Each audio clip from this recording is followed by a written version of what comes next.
우리 앞과 인사합시다. 하나님 우리 함께 하십니다. 시작. 하나님 우리 함께 하십니다. 우리 얼굴 보며 눈을 맞추며 인사합니다. 당신의 얼굴을 보니 하나님의 얼굴을 보는 것 같습니다. 시작. 당신의 얼굴을 보니 하나님의 얼굴을 보는 것 같습니다. 아멘. 감사합니다. 다 저를 주목해 주시기 바랍니다. 지금 전 세계의 눈은 중동 전쟁으로 향해져 있지요. 그런데 국제 정치 전문가들은 이 전쟁의 진짜 승자는 조용히 실리를 챙긴 파키스탄이라고 분석합니다.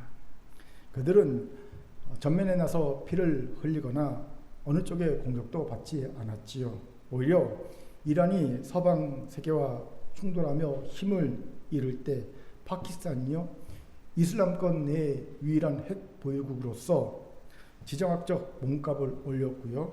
현재는 강력한 협상 중재국으로서 실리를 챙기고 있습니다. 화려한 승전보는 없지만 폭풍이 지난 뒤 가장 안정적인 지위를 얻은 겁니다. 이럴 때 쓰는 속담이 있지요. 곰은 재주가 부리고 돈은 사람이 챙긴다. 손자병법에서도 가장 상수는 싸우지 않고 이기는 것이 아닙니까?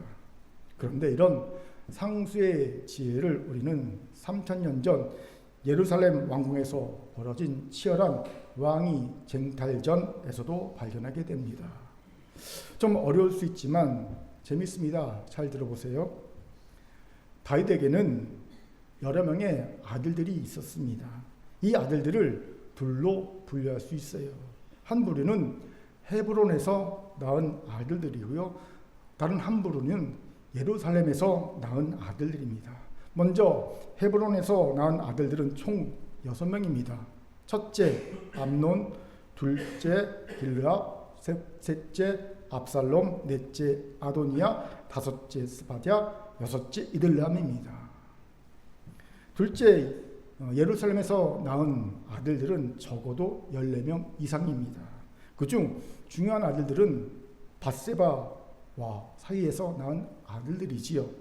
총 5명으로 태어난 지 얼마 되지 않아 죽은 무명의 아들을 필두로 해서 첫째 시므아, 둘째 소박, 셋째 나단, 넷째 문제적 아들 솔로몬입니다. 여러분, 쉬운 문제를 드리겠습니다. 중요도가 있는 10명의 다윗의 아들 중에 누가 다윗의 뒤를 이어 왕위를 계승합니까? 솔로몬이지요. 그런데 이미 살펴보았듯이 솔로몬은 중요도가 있는 왕자 중에 계승서열 10입니다.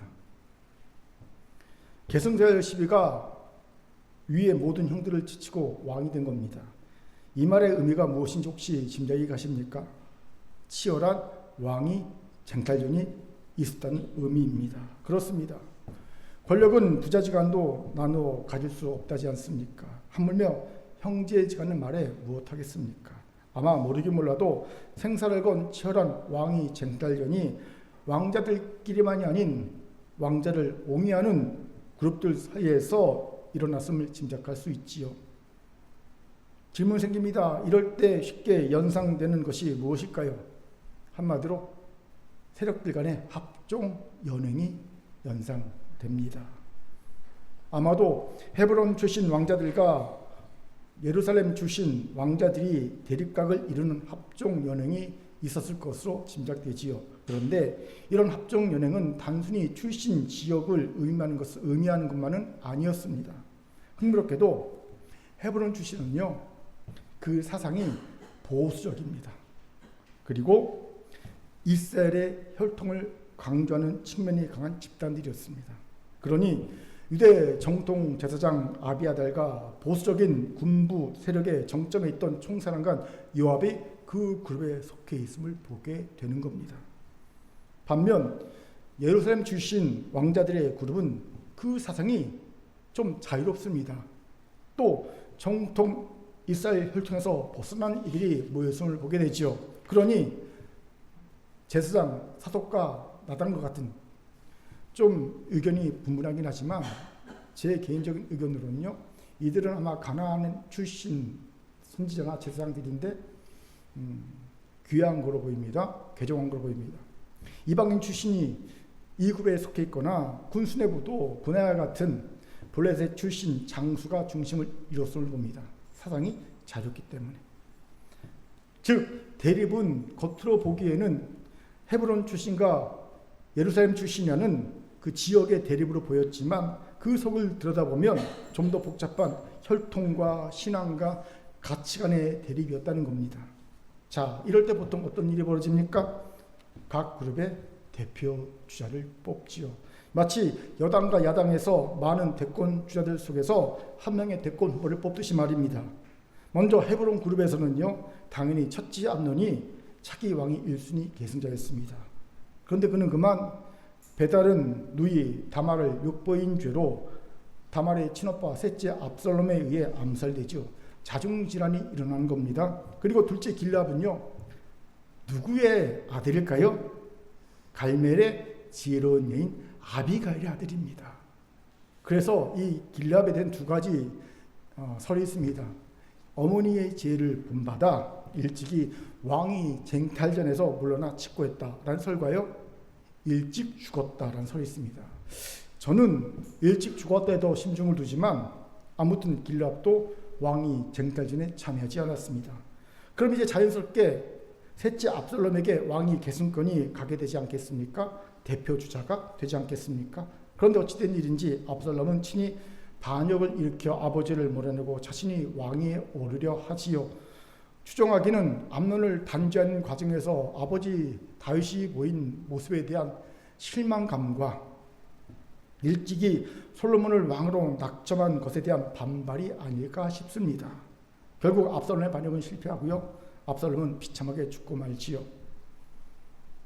그럼 이제 헤브론 그룹에서 누가 남습니까? 넷째 아도니아가 남습니다. 물론 5남 스바데아 6남 이들남이 있지만 이들은 이름과 계보 외에는 성경 행적이 기록되지 않습니다. 스스로 정치적 노선에서 벗어나 평범한 삶을 살았을 가능성이 가장 크지요. 그렇기에 열왕기상 1장을 보면 아도니아의 왕위 찬탈 시도가 기록되고 있는 겁니다. 왜요? 그는 이제 자기가 정당한 왕위 계승자, 헤브론 그룹의 대표 주자라고 생각하고 있었기 때문이라는 겁니다. 물론 예루살렘 그룹에 속한 나단 선지자와 그리고 왕비 바세바, 마지막으로 결정적으로 아직 늙었지만 한 방이 있던 아버지 다윗의 제지로 아도니아의 왕위 찬탈 계획은 실패로 끝나고 말지요. 이것이 헤브론 출신 왕자들이 어떻게 다윗 계승해서 왕위 계승해서 실패했는지를 보여주는 이야기입니다. 그럼 반대로 예루살렘 출신 왕자들은 어떻게 대표 주자를 막내 솔로몬으로 뽑을 수 있었을까요? 이미 말한 대로 솔로몬 위에 같은 엄마를 둔 형이 3명이나 있었지 않습니까? 우리는 그 이유를 열왕기상 1장 17절을 통해 알게 됩니다. 우리 같이 읽어봅시다. 같이 읽겠습니다. 시작. 그가 왕께 대답하되 내 주여 왕이 전에 왕의 하나님 여호와를 가리켜 여종에게 명세하시기를 내 아들 솔로몬이 반드시 나를 이어 왕이 되어 내 왕위에 앉으리라 하셨거늘. 여기서 그는 바세바입니다. 언제인지는 모르지만 다윗이 정신이 맑을 때 자신에게 솔로몬을 후계자로 세우겠다고 맹세했다는 겁니다. 이유는 아마도 하나님이 솔로몬을 여디디야, 하나님의 사랑을 입은 자라고 부르셨기 때문이 아닐까 싶습니다. 하나님의 마음을 가장 우선시하는 다윗이기에 다른 어떤 조건보다도 하나님이 사랑하신 자라는 그 말을 들은 솔로몬이 다윗 입장에서는요, 당연히 자기 왕의 계승자로 낙점받기 충분했다고 느꼈을 겁니다. 이럴 가능성이 크지요. 그러니 자연스럽게 예루살렘 출신 왕자 그룹들에서는 솔로몬이 대권 주자로 일찍이 선출된 것이고요.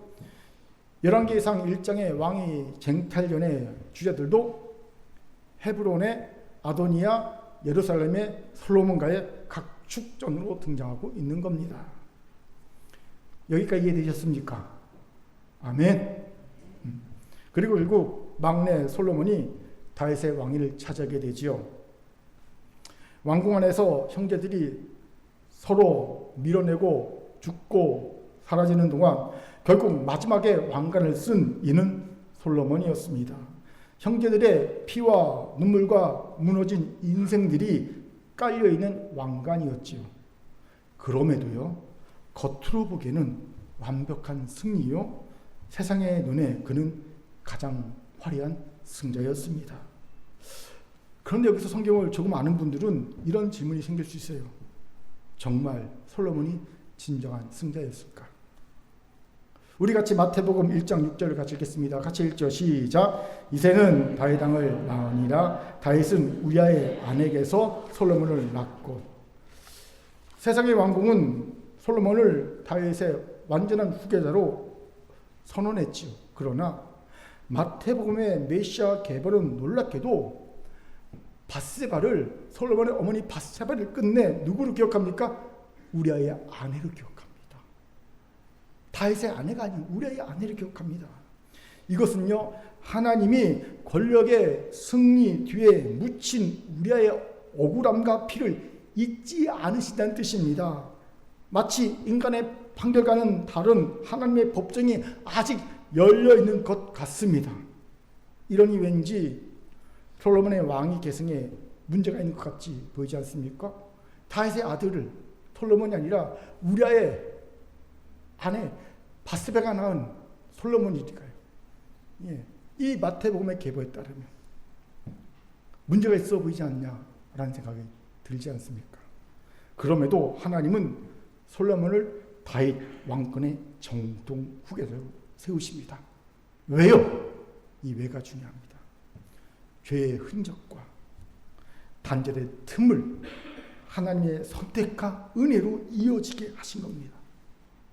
그래서 마태복음 계보는요, 죄의 흔적과 단절의 틈을 하나님의 선택과 은혜가 메고 있다는 걸 우리에게 보여주는 겁니다. 반면 누가복음 계보는 어떠합니까? 우리 같이 본문 누가복음 3장 31절 읽겠습니다. 시작. 그 위는 멜레아요, 그 위는 멘나요, 그 위는 마따다요, 그 위는 나단이요, 그 위는 다윗이요. 마태복음은요, 솔로몬이 다윗의 뒤를 이어 진짜 왕이 되었다는 세상의 공식적인 기록을 증명해야 했기에 솔로몬의 이름을 넣었지만 누가복음은 다릅니다. 누가복음은 전 인류를 향한 하나님의 진짜 생명줄기를 그리는데 거기에는요, 세상 왕관을 썼던 솔로몬이 아니라 하나님의 뜻에 온전히 순종하며 자족했던 그의 바로 위의 형 나단이 당당히 다윗의 뒤를 이어 이름이 올려지고 있다는 겁니다. 이것이 의미한 바가 무엇입니까? 세상의 눈에는 솔로몬만 승자 같지만 영원한 생명의 줄기를 흘려보낸 진짜 숨은 승자는 나단이라는 겁니다. 이것이 놀랍고 궁금하지요. 어떻게 나단이 이런 놀라운 숨은 승자가 될 수 있었을까요? 우리 같이 그 이유를 찾아봅시다. 먼저 보게 되는 왕자 나단이 세상의 화려한 왕관 대신 영원한 메시아 계보를 잇는 숨은 승자가 될 수 있었던 비결은 바로 선지자 나단과의 깊은 영적 친밀함이 있었기 때문이라는 겁니다. 흥미롭게도 다윗 왕은요, 밧세바의 사이에서 아들을 낳은 후 그 이름을 자신의 죄를 책망하고 회개로 이끌었던 영적 스승 선지자 나단의 이름을 따서 똑같이 나단이라고 짓습니다. 여기서 우리는 흥미로운 심리학적 현상을 보게 되죠. 바로 네임 레터 효과나 동일시 메커니즘입니다. 인간은 자신의 이름과 같거나 연관된 대상에게 본능적으로 깊은 친밀감과 긍정적인 감정을 느낀다는 겁니다. 제가 나단 선지에게 깊은 친밀감을 느끼지 말입니다. 같은 나시니까. 예. 아마 제가 물어보진 않았지만 우리 안창호 집사도 안창호 선생님에게 깊은 친밀감, 긍정적인 마음을 느낄 겁니다. 이름이 같잖아요. 마찬가지로 왕자 나단은 궁중에서 자신과 이름이 같은 선지자 나단을 바라보며 자랐습니다. 당연히 친밀감을 느끼며 잘 따랐을 겁니다. 이것이 다른 왕자들이 권력의 정점에 서 있던 요압 총사령관이나 아비아달 제사장 같은 권력가들과 세력들을 쫓아다니며 합종 연행할 때 왕자 나단이 다른 선택을 할 수 있게 했음을 봅니다. 그는 하나님의 말씀을 대원하는 선지자 나단 곁에 머물며 그와 영적인 주파수를 맞출 수 있었기 때문이죠. 그런데 여기서 우리가 간과해서는 안 되는 것이 있어요. 이 친밀함은 단순히 인간적인 우정이나 인맥을 쌓기 위함이 아니라는 겁니다. 그럼요, 놀랍게도 선지자와 친밀해지는 과정은 곧 하나님과 친밀해지기 위한 영적 훈련의 과정이 되었다는 거예요. 우리 역대하 20장 20절을 같이 읽겠습니다. 같이 힘있게 읽지요. 시작. 너희는 너희 하나님 여호와를 신뢰하라. 그리하면 경고에 서리라. 그의 선지자들을 신뢰하라. 그리하면 형통하리라 하고, 남유다가 부다가 골짜기에 승리하 찬송하기 전에 남유다 왕 여호사밧이 모든 백성에게 한 말입니다. 하나님의 사람을 신뢰하는 것이 곧 하나님을 신뢰하는 것과 연관된다는 말이지요. 그렇습니다. 보이지 않는 하나님 여호와를 신뢰하고 그분과 친밀해지는 법은 눈에 보이는 하나님의 사람 선지자와 선지자를 신뢰하고 그와 친밀해지는 데서 시작됩니다. 왕자 나단은 선지자를 신뢰함으로 하나님을 신뢰하는 법을 배웠고요. 선지자 곁에 머금으로 하나님 곁에 머무는 법을 배웠음을 봅니다.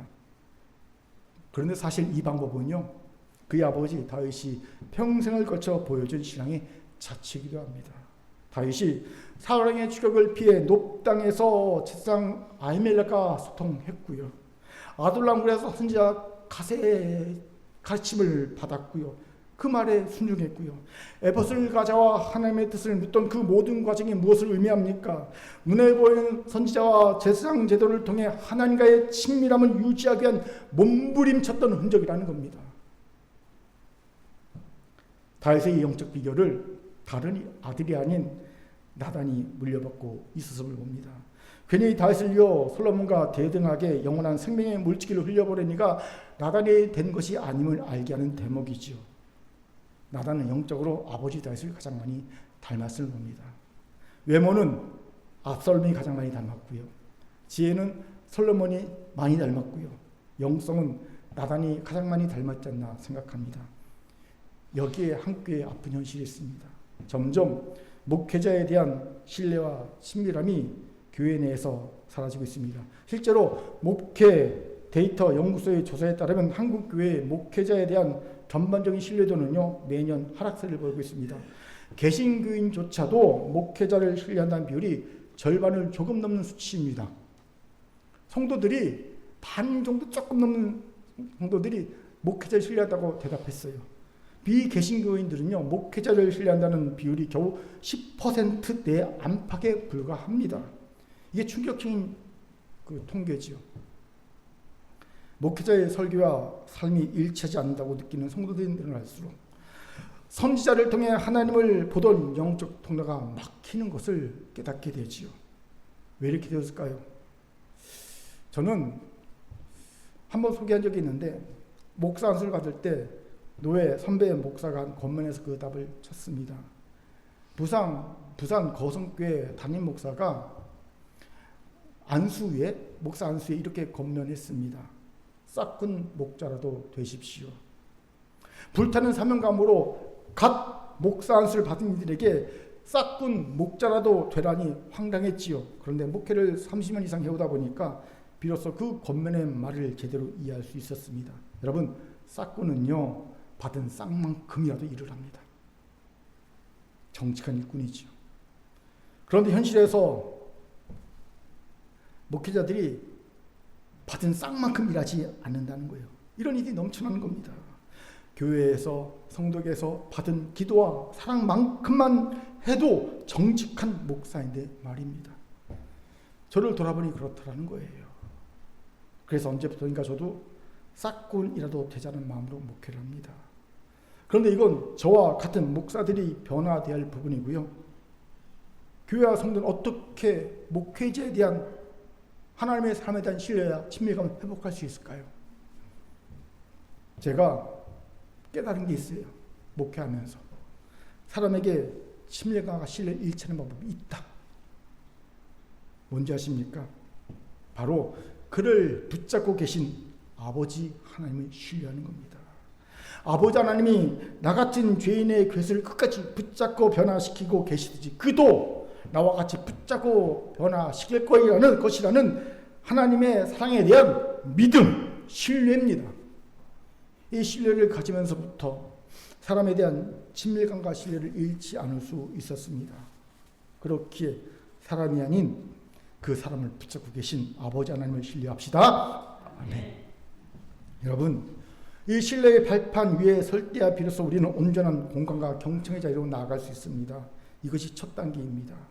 이 단계를 발판으로 이제 공간과 경청을 해야 합니다. 인간의 뇌는요, 타인의 행동이나 감정을 보기만 해도 자신이 직접 느끼는 것처럼 반응하는 거울 뉴런이라는 것이 있습니다.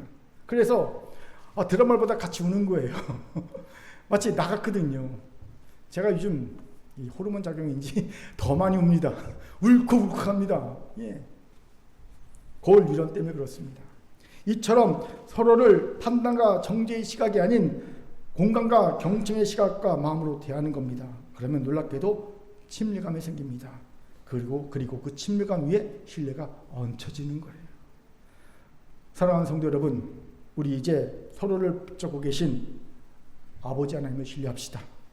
저를 붙잡고 계신, 여러분을 붙잡고 계신 아버지 하나님을 신뢰합시다. 그 신뢰 위에 판단과 정죄가 아닌 공간과 경청을 더합시다. 분명 친밀감이 형성될 것이고요. 그 위에 우리가 잃어버린 신뢰가 하늘로부터 내려와 얹혀지게 될 겁니다. 바로 이런 이가 왕자 나단과 같이 하나님의 구속사, 즉 영원한 생명의 흐름을 이을 자가 될 겁니다. 비록 그가 세상의 권력을 쥔 자가 아닐지라도, 화려한 무대 전면의 선자가 아닐지라도 말입니다. 그리고 세상은 왕관을 쓴 솔로몬만 기억했지만 하나님은 선지자 곁에 머물던 나단도 기억하셨습니다.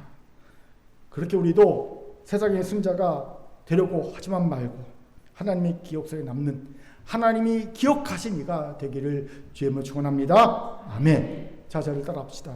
하나님의 사람들과의 친밀함과 신뢰를 다시 쌓아. 몇 분과 이렇게 인사합시다. 하나님의 기억 속에 남는 사람이 됩시다. 시작. 하나님의 기억 속에 남는 사람이 됩시다. 아멘. 두 번째로 감사와 자족의 마음을 추정하게 됩니다. 이런 추정이 가능한 이유가 있죠. 그의 이름인 나단의 히브리어가 주셨다, 선물하다라는 뜻이기 때문입니다. 여기서 이런 의구심이 들 수 있어요. 아니 목사님, 이름은 자신이 아닌 부모님이 지어주시는 것인데 왜 나단이 감사와 자족의 마음을 가졌다고 하십니까? 그 이름만으로? 일리가 있는 의구심이지요. 그런데 좀 더 생각해 봅시다. 나단이라는 이름을 지은 부모가 왜 그런 이름을 지어주었을까요? 부모의 마음에는 이미 이 아이는 하나님이 주신 선물이라는 고백이 들어있기 때문입니다. 그렇다면 그런 마음을 가진 부모에게 양육을 받는 아이의 마음은 어떨까요? 콩심은데 콩나듯이 감사와 자족의 마음이 생기게 됩니다. 그래서 원망과 불평의 부모 밑에는 원망과 불평이 많은 자녀가 나오는 거고요. 감사와 기쁨이 많은 부모 밑에는 감사와 기쁨이 많은 자녀가 나오는 겁니다. 콩 심는데 콩 나고 팥 심는데 팥 나는다. 이놈의 자식 왜 이러지? 자기를 보세요. 왜 이러는지. 이렇게 공부를 못해? 자기를 보세요. 공부 잘했나? 성질 더럽네? 자기를 보세요. 왜 더럽나? 이건 정답이에요. 정답. 남 탓할 게 없다는 거예요. 그렇기에 나단이 감사, 자족의 사람이었다는 추정이 가능한 거예요. 다시 이런 질문도 또 생길 수 있습니다. 아니 목사님 사람이 있고 그 이름대로 사는 것은 아니지 않습니까? 맞습니다. 현실에 우리는 이름대로 살기보다 이름대로 살지 못하는 경우가 허다합니다.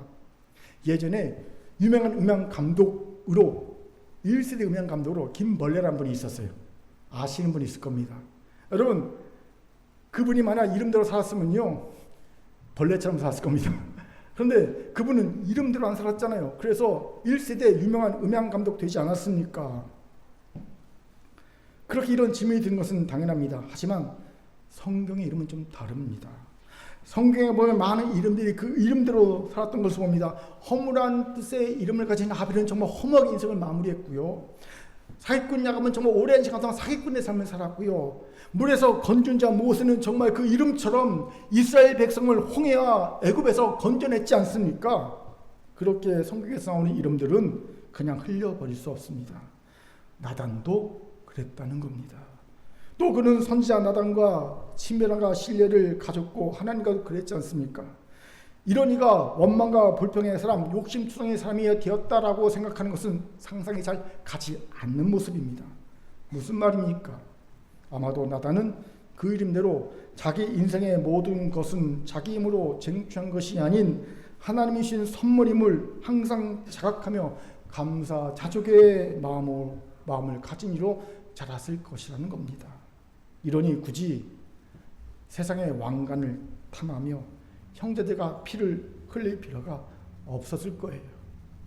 정식 분석학자 에릭 프롬은 그에 있어서 소유나 존재나에서 소유에 집착한 인간은 늘 불안하지만 존재 자체로 만족한 인간은 늘 평안하다고 말합니다. 맞는 말이지요. 궁전의 권력 암투에서 빗겨나 감사자족으로 하나님 앞에서 하나님 안에서의 삶을 살았을 나단이 그려지죠. 반면 그의 바로 아랫동생인 솔로몬은 그 이름이 평화, 샬롬이잖아요. 뜻이. 그럼에도 불구하고 다른 삶을 삽니다.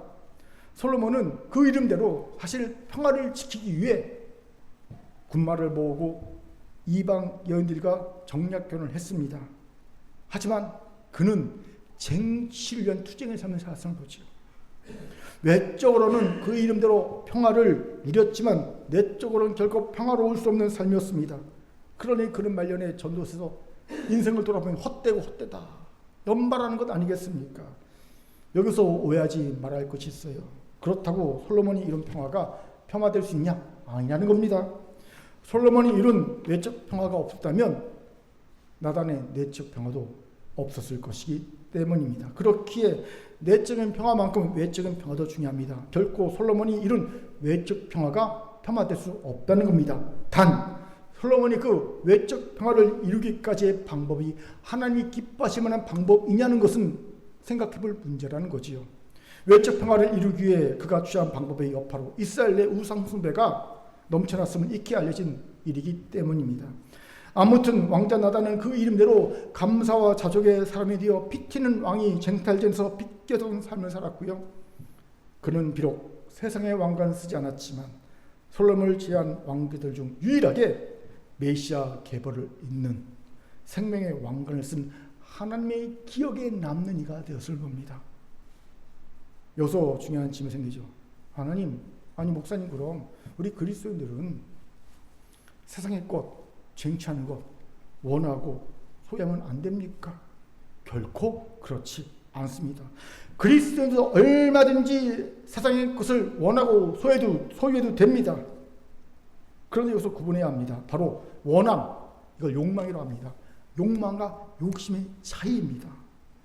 그리스도인도 세상의 것을 얼마든지 욕망할 수 있습니다. 이건 정당한 원함입니다.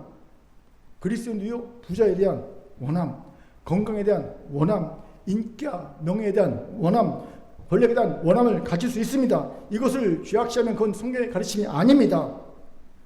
저는 이렇게 생각합니다. 아마 나단도 왕자이다 보니 그것도 자기보다 한 아래 동생 솔로몬이 왕위 계승자로 낙점되다 보니 왕위에 대한 욕망의 마음이 생겼을 것이라. 그도 사람이니까요. 이렇게 생각합니다. 안 가졌다면 사람이 아니지요. 저도 사실 대형교회에 대한 욕망, 원함이 있습니다. 제가 생각한 대형교회 규모는요, 몇만 명이 아닙니다. 500명입니다. 제가 보니까 500명만 되면요, 못할 게 없더라고요, 세상에. 예, 대형교회 규모가 딱 그 정도입니다. 저는 이런 욕망, 원함을 가지는 것을 결코 죄악시하거나 부끄러워하지 않습니다. 하지만 욕심은 안 됩니다. 욕심은 죄를 잉태하고 죄는 사망에 이르게 합니다. 욕심은 죄지요. 그럼 여러분, 욕망과 욕심의 차이가 뭔지 아십니까? 너무 쉽게 구분됩니다. 원함, 욕망은요, 이루어지지 않았을 때 원망, 불평, 낙심하지 않는 겁니다. 하지만 욕심은요, 이루어지지 않았을 때 원망, 불평, 낙심하게 됩니다. 내가 정말 간절히 욕망했던 것이 이루어지지 않았습니까? 낙심합니까? 원망합니까? 욕심을 가졌던 거예요. 그렇게 그리스도인이 가져야 할 마음은 욕심이 아니라 욕망입니다. 왕자 나단도 욕심이 아닌 욕망을 가졌기에 그는 쉽게 왕자에 대한 원함을 버리고 감사 자족의 마음으로 얼굴에 근심빛이 없는 평안을 누렸지 않나 싶습니다. 여기에 우리 연약함이 보이지요. 원함이 아닌, 욕망이 아닌 욕심으로 똘똘 뭉친 이들이 너무 많습니다. 넘쳐납니다. 그런데 인생이 어디 우리의 욕심대로 되어진 것이 몇 개가 되겠습니까? 대부분 욕심을 못 이루고 살지. 그러니 평생 원망, 불평, 낙담으로 점철된 인생을 살고 마는 겁니다. 그런데 현실은 처음부터 욕심이 아닌 원함으로 시작한 이가 정말 드물다는 겁니다. 대부분은요, 욕심으로 시작해서 욕심을 끝나거나 간혹 욕심을 시작했지만 원함, 욕망으로 변화되는 이들이 있음을 보죠. 아마 왕자 나단도 처음부터 성인은 아니었을 테니까 수많은 영적 시련 그때 욕심을 정당한 원함으로 바꿔내지 않았을까 싶습니다. 어떻게 이런 변화가 가능했을까요? 우리는 성경에서 이런 극적 변화를 잘 보여주는 일을 하나 알고 있죠. 바로 야곱입니다. 야곱도 처음에는 욕심의 사람이었지요. 형의 장자권을 빼앗았고 축복을 움켜쥐려 했습니다. 그러나 약복강가의 시름과 인생의 고통을 지나며 그는 비로소 하나님만 의지하는 사람으로 바뀌었습니다. 욕심이 거룩한 원함으로 변화된 겁니다. 왕자 나단도 마찬가지였을 겁니다. 동생 솔로몬이 왕으로 낙점되는 왕궁의 현실 속에서 왜 인간적인 서운함, 욕망이 없었겠습니까? 그러나 그는 야곱이 걸었던 그 영적 시름을 기억했을 겁니다. 내 힘으로 왕관을 움켜쥐는 욕심은 결국 파멸을 날 뿌림을 왕궁의 비극, 형들의 비극 받잖아요. 압살롬이나 아도냐의 비극을 통해 똑똑히 보았기 때문입니다. 그래서 나단은 욕심을 내려놓습니다. 하나님 이미 내게 주신 선물 나단에 집중하기 시작한 겁니다. 여러분, 나다운 것이 가장 아름다운 거잖아요. 나단에 집중하기 시작합니다. 이걸 선택한 겁니다. 우리도 이래야 욕심을 원함으로 변화시킬 수 있습니다. 움켜쥐는 욕심이 하나님의 선물을 기뻐하는 자족으로 바뀔 때 비로소 인간은요, 에릭 프로의 말한 존재의 방안을 누리게 되기 때문입니다. 사랑하는 성도 여러분, 혹시 내 뜻대로 되지 않는다고 원망하고 불평하며 낙심하고 살고 계십니까? 그것은 지금 내가 원함이 아니라 욕망이 아니라 욕심을 품고 있다는 증거입니다. 우리도 야곱처럼 그리고 왕자 나단처럼 내 욕심의 환도뼈를 꺾고 하나님이 주신 삶의 자리에서 자책함을 배우길 바랍니다. 나다움을 회복하길 바랍니다. 세상의 왕관을 움켜쥐는 욕심을 내려놓고 하나님이 내게 주신 은혜에 감사하며 살아가세요. 세상은요, 왕관 쓴 자를 기억하지만 하나님은 감사하고 자족하며 하나님의 곁에 머문 자를 기억하십니다. 성경에서 하나님이 기억하시면요, 단순한 기억이 아닙니다. 하나님이 기억하신다는 것은 하나님이 붙드신다는 뜻이고요, 하나님이 살리신다는 뜻이고요, 하나님이 구원의 이야기에 동참 참여시킨다는 이야기입니다. 뜻입니다. 그리고 그에게 세상에 줄 수 없는 평안을 주시며 마침내 하나님의 기록상에 영원히 남는 생명의 족보에 기록되게 하실 줄 믿습니다. 아멘. 자, 저를 따릅시다. 욕심을 원함으로 바꾸어 몇 분에게 인사합시다. 감사 자족의 삶이 됩시다. 시작. 감사와 자족의 사람이 됩시다. 아멘. 마지막으로 왕자 나단이 세상의 화려한 왕관 대신 영원한 메시아 계보를 잇는 숨은 승자가 될 수 있던 비결은 하나님의 섭리를 수용하여 그 뜻에 순종했기 때문인 겁니다. 열왕기상 1장 30절 같이 읽겠습니다. 시작. 내가 이전에 이스라엘의 하나님 여호와를 가리켜 내게 맹세하여 이르기를 내 아들 솔로몬이 반드시 나를 이어 왕이 되고 나를 대신하여 내 왕위에 앉으라 하였으니 내가 오늘 그대로 행하리라. 아멘. 열왕기상 1장 3절은 다윗이 10번째 왕자인 솔로몬을 왕으로 선포하며 한 말입니다. 그런데 놀랍게도 다윗은요, 예전에 밧세바에게 솔로몬을 차량으로 세우겠다고 약속하면서 맹세 반드시는 무시무시한 말로 약속했을 겁니다. 여러분, 굳이 이렇게까지 할 필요가 있을까 싶지 않습니까? 인생이 어떻게 바뀌죠? 어떻게 한다고 이렇게 무시무시하게 맹세합니까? 반드시란 말씀입니까? 그럼 다윗이 왜 이랬을까요? 간단합니다. 솔로몬을 차량으로 세우는 것은 자신의 의지와 뜻이 아닌 순전히 하나님의 의지와 명령이기 때문이라는 거예요. 그러니 믿음의 양 다윗이 맹세 반드시란 말을 쓰면서 약속한 겁니다. 인간의 의지와 인간의 생각은 바뀔 수 있습니다. 하지만 하나님의 뜻, 의지는 바뀔 수 없거든요. 반드시 이루어지거든요. 그러니까 맹세 반드시란 단어를 쓸 수 있었던 겁니다.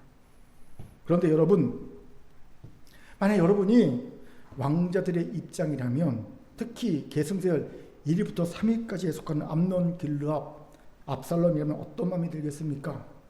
박탈감, 배신감, 억울함, 시기야, 질투에만 들지 않겠습니까? 솔로몬이 한 게 뭐가 있다고? 서열 10의 왕자가 어릴 때부터 하나님께 탐함으로 낙점을 만나 싶은 마음이 들지 않겠냐는 거예요. 왜 안 들겠습니까? 저는 여기서 첫째 암논의 성적 일탈이나 셋째 압살롬의 반역이나 그리고 둘째 길랍의 조용한 사라짐의 이유를 추정하게 됩니다. 박탈감, 배신감, 억울함, 시기와 질투의 마음으로 삐뚤어졌거나 반응했다는 거지요. 충분히 이해할 수 있습니다. 그럼 서열 4위부터 9위까지는 어땠을까요? 정상적이라면 아예 이들은 왕에 대한 마음이 접었을 것이 예상됩니다. 너무 멀잖아요. 그런데 서열 10위의 왕자 솔로몬이 왕이 계속 낙점 상태입니다. 그 이유가 합리적이나 객관적입니까? 아니에요. 합리적이죠, 객관적이지 않습니다. 그저 일방적인 하나님의 편애와 선택이라는 느낌이 드는 상황입니다. 그렇다면 이야기가 달라지죠. 아마 서열 4위부터 9위까지도 다른 마음을 품었을 가능성이 큽니다. 왜 나라고 안 되지? 나와 솔로몬이 뭔 차이가 있다고? 이런 마음을 충분히 짐작할 수 있죠. 물론 성경이 왕자들의 내면을 직접 기록한 것은 아닙니다. 그러나 인간이라면 충분히 그런 마음의 시험 앞에 섰을 것이라고 짐작이 되지요. 저는 이런 심리를 에서 컴플렉스라고 지칭합니다. 불강력적인 힘에 의해 자신의 권리를 박탈당한 것뿐만 아니라 귀에마저 박탈당한 이가 가지는 마음이죠. 내가 뭘 하기도 전에 그냥 기회가 박탈된 거거든요. 평가받기 전에 난 태어나자마자 X표 쳐진 겁니다. 부모에 의해서, 하나님에 의해서. 태어나자마자 X. 한국에 이런 거 많잖아요. 태어나자마자 딸이라는 이유로 X. 장남이라는 이유로 동그라미. 그렇지 않습니까? 솔로몬의 왕자들에게 공이 나타났을 콤플렉스가 아닐까 싶습니다. 이건 경쟁 자체를 못하게 하고 있지 않습니까? 그럼 왕자 나단은 어땠을까요? 아마 왕자 나단도 에서 콤플렉스를 분명 경험했을 겁니다. 그도 인간이니까요. 하지만 그는 곧에서 콤플렉스에서 벗어납니다. 어떻게요? 그에게는 다른 왕자들에게는 안 보이는 하나님의 섭리를 수용하여 그때 순종하고자 하는 믿음이 있었기 때문입니다. 중요한 질문이 생기죠. 어떻게 왕자 나단은 이런 믿음을 가질 수 있었을까요? 저는 그 이유를 하나님 경외에서 찾습니다. 하나님 경외의 상징인 아브라함이 백세에 얻은 독자 이삭을 바쳤을 때 하나님은 비로소 내가 이제야 내가 하나님 경외한 줄 아노라고 인정하셨습니다. 어떻게 이런 말도 안 되는 순종이 가능했을까요? 어느 날 갑자기 하늘에서 뚝 떨어진 믿음이 아닙니다. 본토 친척 아비 집을 떠나 이삭을 낳기까지 수많은 세월 동안 하나님과 동행하며 그분을 직접 경험했기 때문이지요. 기근 속에서 건져주신 하나님, 내 몸이 죽은 것 같음에도 결국 약속을 이루신 하나님을 온몸으로 겪었기에 아브라함은 내 이성을 뛰어넘은 하나님의 주권과 섭리 앞에 온전히 엎드릴 수 있었습니다. 왕자 나단도 역시 마찬가지일 겁니다. 그는 첫 번째 대시에서 보았듯 평생 선지자 나단 곁에 머물며 하나님을 깊이 경험한 사람이었습니다. 그렇게 자기 눈에는 솔로몬을 향한 하나님의 선택이 편애처럼 보일지라도 거기에 인간이 다 헤아릴 수 없는 거룩한 구속사의 섭리가 있음을 인정할 수 있었던 거지요. 내 이성으로는 이해가 안 되지만 나를 붙드시고 인도하신 하나님을 경험했기에, 그리고 그 하나님을 경외하고 있기에 그 섭리를 수용하고 동생을 왕으로 세우는 뜻에 순종한 나단을 봅니다. 이런 하나님 경외와 순종에 대해 아이러니하게도 솔로몬이 전도서 12장 13절에서 이렇게 고백하고 있지요. 우리 같이 읽겠습니다. 시작. 이래 결국을 다 들었으니 하나님을 경외하고 그의 명령들을 지킬지어다. 이것이 모든 사람의 본분이라. 아멘. 여기서 지킬지어다로 번역한 히브리어 원문은 샤마르입니다. 이 동사 샤마르는요, 단순히 규칙을 복종하다는 뜻이 아닙니다. 이거는요, 울타리를 치고 파수하다, 보석을 품에 안듯 소중히 간직하고 지키다는 뜻을 가진 단어입니다. 무엇을 의미합니까? 하나님을 진정으로 경외하는 사람만 하나님의 명령을 내 생명보다 소중한 보석처럼 가슴에 품고 안아 지킬 수 있다는 거예요. 내 자존심이 상하고 내 권리가 박탈당하는 것 같은 순간조차도 하나님을 경외한 자는 원내가 불병에 칼을 뽑는 대신 하나님의 뜻을 품에 안고 파수하는 샤마르의 순종을 할 수 있다는 겁니다. 왕자 나단은 내 권리를 주장하는 에서 컴플렉스에서 머물지 않았습니다. 그는 하나님을 경외함으로 동생 솔로몬을 세우는 하나님의 섭리를 보석처럼 품에 안고 지켜내는 샤멀의 순종을 드렸다는 겁니다. 사랑하는 성도 여러분, 오늘 우리 안에도 내 뜻대로 되지 않는 인생의 현실 때문에 애서 컴플렉스가 있지는 않습니까? 하나님, 왜 저 사람은 저렇게 잘 되는데 나는 왜 이 모양입니까? 저와 나가 뭐가 차이가 있습니까? 아무 차이가 없는데 왜 저는 잘 되고 난 이 모양입니까? 왜 하나님은 제게만 불공평하십니까? 이런 마음으로 낙심하며 원망하고 있지는 않습니까?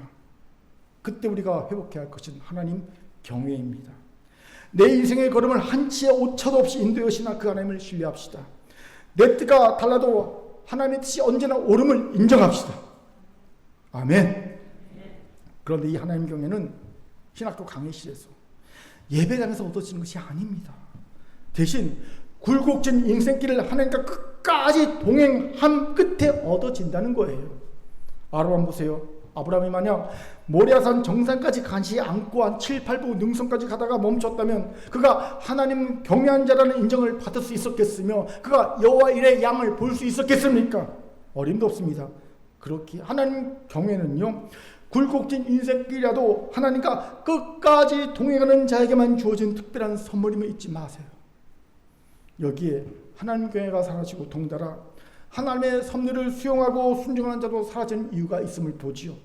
다들 고지를 앞두고 하나님과 동행을 포기하기 때문입니다. 제가 안타까운 부분이 여기에 있어요. 오랫동안 여러 굴곡진 사연들 속에서도 하나님과 잘 동행하던 이들이 그만 모리아산 정상을 눈앞에 두고 7, 8부 능선쯤에서 동행을 포기하자는 거예요. 왜일까요? 이쯤이면 됐다는 안주의 마음, 내가 더 나가면 광신자로 불릴지 모른다는 타인의 시선에 대한 부담감, 그리고 결정적으로 영적인 번아웃 때문입니다. 여러분, 영적 싸움은 끝날 때까지 끝난 것이 아닙니다. 하나님이 내가 이제야 비로소 내가 하나님 경외하는 줄을 알겠다라는 하늘의 선이 있을 때, 그때가 이 싸움이 끝나는 때입니다. 그 전까지는 결코 하나님과의 동행을 멈춰서는 안 됩니다. 그렇게 사랑하는 금교 성도 여러분, 이제 멈추었던 하나님과의 동행을 다시 시작합시다. 어디서 멈추었든 거기서부터 시작하는 거예요. 넘어진 자리에서 시작하는 거지요. 우린 꼭 이상해요. 넘어지면요 다시 처음 출발선에 내려서 거기서부터 시작하려고 그래요. 그거 아니에요. 넘어졌으면요 다시 출발선을 다시 시작하는 게 아니라 넘어졌으면 그 자리에서 다시 일어나서 시작하면 됩니다. 아멘. 이때 꼭 필요한 것이 바로 지체와 공동체를 잊지 마십시오. 우리가 가는 길은요 빨리 가는 길이 아닙니다. 대신 멀리 오래 가는 길입니다. 그렇기에 지체와 공동체가 꼭 필요합니다. 아마 왕자 나단에게는 나단 선지자와 어머니 밧세바가 있었지 않나 싶습니다. 어쩌면 바로 아랫동생이니까 솔로몬과도 깊은 신뢰관계를 맺고 있었지 않을까 싶습니다. 그렇기에 우리도 그러합시다. 우리 금교의 공동체는 서로의 길동무가 되어 줍시다. 앞에서 이끌어주고 옆에서 보조를 맞추어주고 뒤에서 밀어주는 그런 길동무가 서로 되어 줍시다. 다들 누군가의 편이 되어 줍시다. 결코 혼자서 뚝 떨어지는 지체가 없게 합니다. 그건 그 뚝 떨어져 있는 혼자 있는 그 지체를 본자의 수치와 부끄러움이고 공동체의 부끄러움입니다. 여러분 보기에 혼자 뚝 떨어진 편 없는 자가 있습니다. 그러면요 내가 가서 그의 편이 되어줘야 합니다. 그게 부끄러운 수치를 면하는 공동체의 모습입니다. 이러면 우리도 왕자 나단처럼 모리아산의 시험을 이기고 하나님을 경외한 자라는 인정을 받으며 여호와 일의 익적을 경험하게 될 겁니다. 비록 내 뜻과 원함과 다르다도 하나님의 섭리를 수용하여 순종하는 샤말에 순종하는 자가 될 겁니다.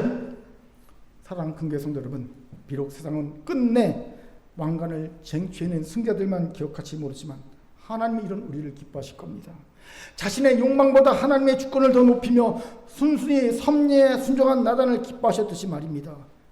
세상의 박수소리보다 하나님의 음성에 더 민감한 사람이 되어 비록 세상의 무대에 전면에 서지 못할지라도 하나님 앞에서만큼은 아름다운 믿음의 사람으로 인정받는 우리 모두가 되기를 주의 이름으로 축원합니다. 아멘. 자, 저를 따합시다. 함께 끝까지 하나님과 동행함으로 하나님 경외를 배우고 몇 분과 이렇게 인사합니다. 하나님의 섭리를 신뢰하며 순종합시다. 시작. 하나님의 섭리를 신뢰하며 순종합시다. 이제 말씀 마치죠. 우리는 오늘 설교를 시작하며 중동 전쟁의 전면에서 피를 흘리지 않고도 조용한 지정학적 몸값을 올리며 진리를 챙긴 파키스탄 이야기를 나누었습니다. 세상은 화려한 승전보를 울린 자만 승자라고 말하지만 폭풍이 지난 뒤 가장 안전한 자리에 남는 자가 진정한 승자입니다. 손자 동급에서 싸우지 않고 이기는 자가 가장 최고의 상석하지 않습니까? 3000년 전 예루살렘 왕궁의 치열한 왕위 쟁탈전 속에서도 우리는 이 상수의 지혜를 가진 진짜 승자를 보았습니다. 세상의 눈에는 화려한 왕관을 쓰고 애굽의 공주를 왕비로 맞이했던 솔로몬이 완벽한 승자처럼 보였습니다. 그러나 세상의 왕궁이 솔로몬의 승리를 선언할 때 하나님의 메시아 계보는 권력에 묻힌 우리아의 오그람을 잊지 않으셨고 그 화려했던 솔로몬의 왕궁 결국 해망의 길로 접어들고 말았습니다. 세상은 왕관을 쓴 솔로몬만 기억할지 모르지만 하나님의 생명의 계보 영원한 구원의 줄기 속에는 왕관을 쓰지 못했던 그의 형 막내 솔로몬 뒤에 숨겨져 있던 나단의 이름이 당당히 새겨져 있었습니다.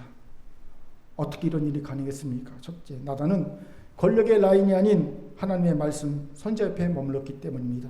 둘째, 내 힘으로 움켜쥐려는 욕심 대신 하나님이 이미 내게 주신 선물에 감사하며 자족했기 때문이냐, 나답게 살기 때문입니다. 셋째, 하나님 경외를 배워 내 뜻과 다를지라도 동생을 세우시는 하나님의 주권과 섭리를 보호석적으로 품에 안고 묵묵히 모랴 정상까지 샤말의 순조로 걸어갔기 때문입니다. 오늘날 수많은 그리스도인들이 세상의 솔로몬이 되지 못한 자신을 보며 낙심합니다. 무대 전면에 서지 못했고 남들보다 더 큰 왕관을 쓰지 못했으며 세상의 이름 속자를 널리 알리지 못했다고 스스로 실패자로 여깁니다. 그래서 자신의 무가창과 싸웁니다. 불안하며 어떻게 하든 자신의 존재를 드러내서 무가참을 털어내려고 합니다. 그러나 오늘 성경은 우리에게 분명히 선포하시죠. 하나님의 역사는 왕관만 기억하지 않는다. 그래요. 세상은 1등만 기억하는 더러운 세상이지만 하나님의 나라는 숨은 1등도 같이 기억하시는 공의로운 세상입니다. 그렇게 드러나지 않는 곳에서 조용히 눈물로 자리를 지키는 성도의 충성을 권력의 중심 밖에서 묵묵히 말씀 곁에 머무는 여러분의 자족을 내 뜻과 달라도 하나님의 섭리를 품에 안고 끝까지 공동참게 걸어가는 그 순종의 걸음을 하나님 결코 잊지 않으시고 생명책에 똑똑히 기억하십니다. 그러므로 오늘 이 아침 우리 가슴 속에 이 한 가지 질문을 무겁게 던지며 집으로 돌아가시기 바랍니다. 나는 지금 세상의 기억대로 아둥바둥 살아가고 있나? 아니면 하나님의 기억 속에 영원히 남는 참된 나단의 길을 걷고 있나? 여러분 어떻습니까? 세상의 기억 속에 남으려고 왕관을 씌우고 무가참을 벗어버리기 위해서 아둥바둥 살고 있습니까? 아니면 하나님이 기억 속에 남는 나단의 길을 가려고 선택하며 살고 계십니까? 세상의 유한한 박수소리에 목마른 인생이 아니라 나를 끝까지 권념하시고 붙드시는 하나님의 신실하신 시선 앞에 서는 우리 모두가 되길 바랍니다. 그리고 영원한 생명의 계보에 기록된 진짜 승자 큰 교회가 되기를 모든 성도가 되기를 주의 이름으로 축원합니다. 하나님의 말씀이었습니다. 아멘. 기도합니다.